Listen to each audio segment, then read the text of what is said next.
A study of the parables of Jesus. Lesson 16. Parables of lost things. Now this is one of the most famous chapters in the Gospel of Luke, and it deals with 3 lost things. Since it is a whole chapter long and deals with 3 different lost things, I'm going to study them as 2 lessons, and we won't get to the making it part of your life until the second part. This is part 1. Turn to Luke 15, 1 through 31, and we will take our first section will be from Luke 15, 1 through verse 10, the first 10 verses. You found it? Okay, let's read. Now the tax collectors and sinners were all gathering around to hear him. But the Pharisees and the teachers of the law muttered, "This man welcomes sinners and eats with them." Then Jesus told them this parable. Suppose one of you has 100 sheep and loses one of them. Does he not leave the 99 in the open country and go after the lost sheep until he finds it? And when he finds it, he joyfully puts it on his shoulders and goes home. There he calls his friends and neighbors together and says, "Rejoice with me. I have found my lost sheep." I tell you that in the same way, there is more rejoicing in heaven over one sinner who repents than over 99 righteous persons who do not need to repent. Or, suppose a woman has 10 silver coins and loses one. Does she not light a lamp, sweep the house, and search carefully until she finds it? And when she finds it, she calls her friends and neighbors together and says, "Rejoice with me. I have found my lost coin."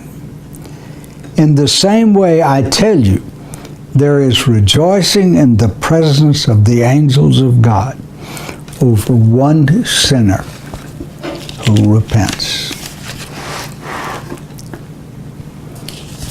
Let's look at the background of these parables. This includes the background of the whole chapter. The literary setting in which Luke places them. These parables are Jesus' response to the constant complaining of the Pharisees and those authorized to interpret the law. Luke summarizes the situation by writing, all the tax collectors and sinners were converging on him to listen to his teaching. Because of this, the Pharisees and those authorized to interpret the law were constantly complaining, saying, "This man is always welcoming tax collectors and sinners. Why, he even eats with them." My translation of Luke 15, verses 1 and 2. Now there's a Palestinian or historical background of these parables. The parable of the lost sheep was based on the well-known practice of the shepherds.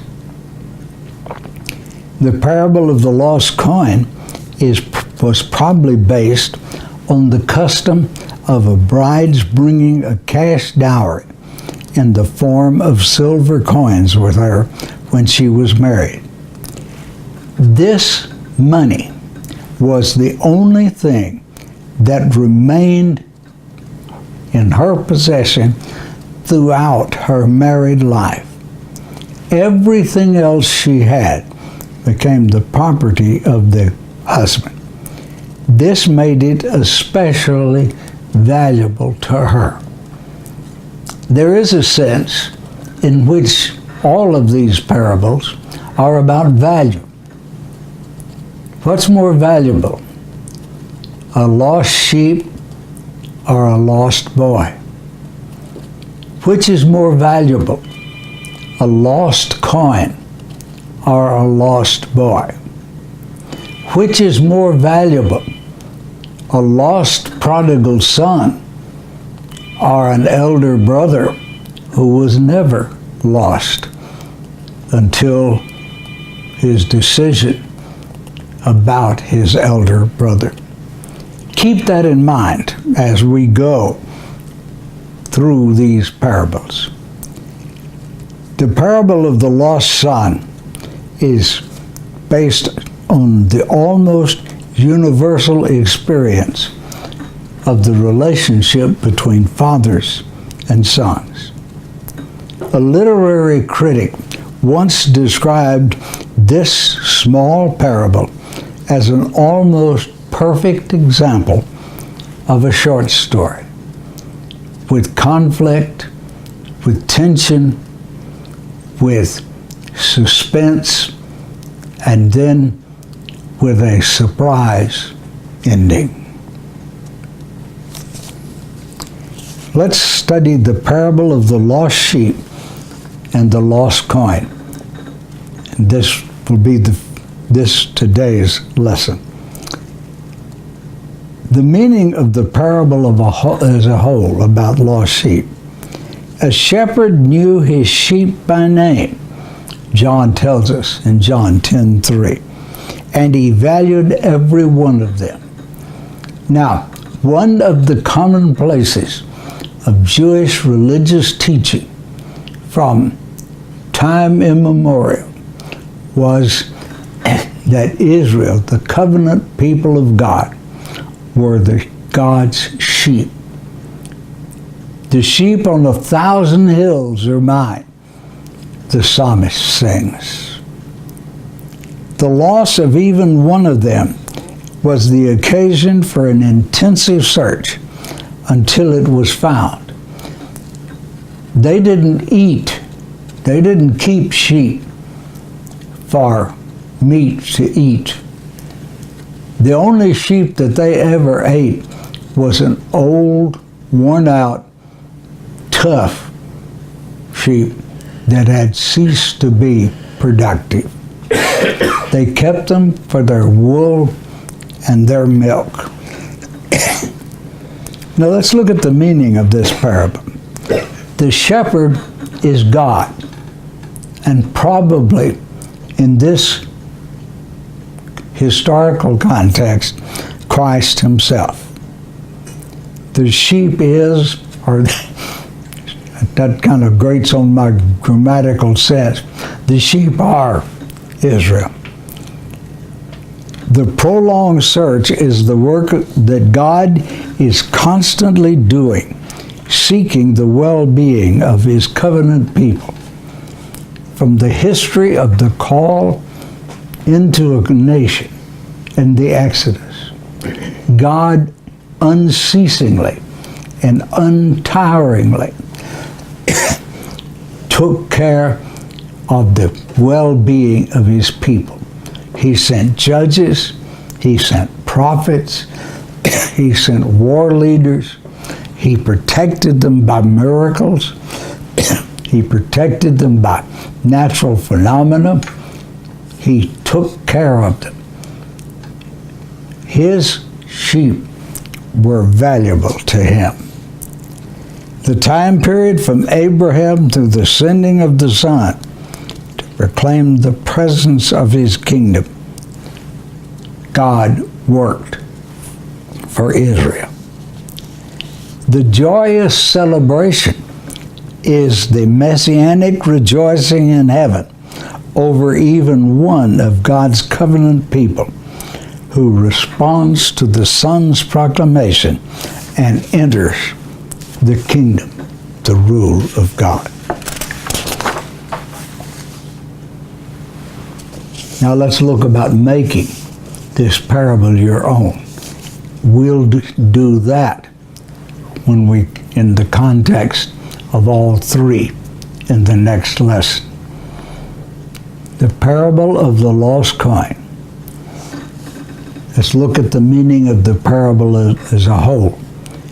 As we learned above, a woman's dowry in silver coins was very precious to her. The point Jesus was making is that each and every one of his covenant people is valuable to him. They were not valuable to the Pharisees and those authorized to teach the law. They were not valuable because they made rules and regulations that eliminated people from the covenant people of God without a second thought. They were divisive and exclusive instead of being in harmony and inclusive. Money was scarce and therefore was carefully guarded. If it was lost, it was diligently searched for. Growing up, my parents would tell about an occasion that happened when I was just a pre-toddler. My dad got paid and got an extra bonus for some reason, and after they had paid their week's bills, they had a $20 bill. Now, $20 bills, they come and go today. But in 1929 and 30, a $20 bill represented 2 weeks' wages. And Mother had it in her hand and had me in her lap. And I guess due to my wiggling around like pre-toddlers do, she let go of it. And they were driving in a touring car. That's a convertible without a top. And the wind took the bill and blew it across the desolate plains close to McCamey, Texas. That was a tragedy. They both sat there in the car and cried. Now that was the woman's attitude toward the value of that one coin. That's God's attitude toward the value of a single covenant member. It was not the Pharisees' attitude. When money was found, it was an occasion for the whole community to rejoice. The meaning of the individual elements, this will be somewhat of a reprise. The woman, and this is one of the radical things that Luke would think of, is God and Christ. Had you ever thought about that? We still have residual results from patriarchal society, and it's hard for us to think that a female might be a symbol of God.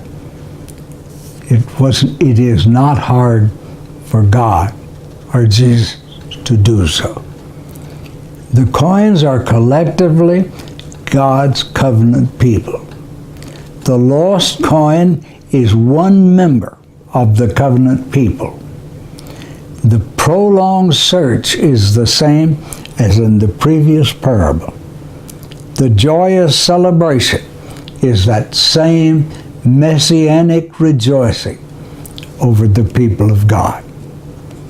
Making this parable your own will be studied in the context of all three of the parables. Thank you.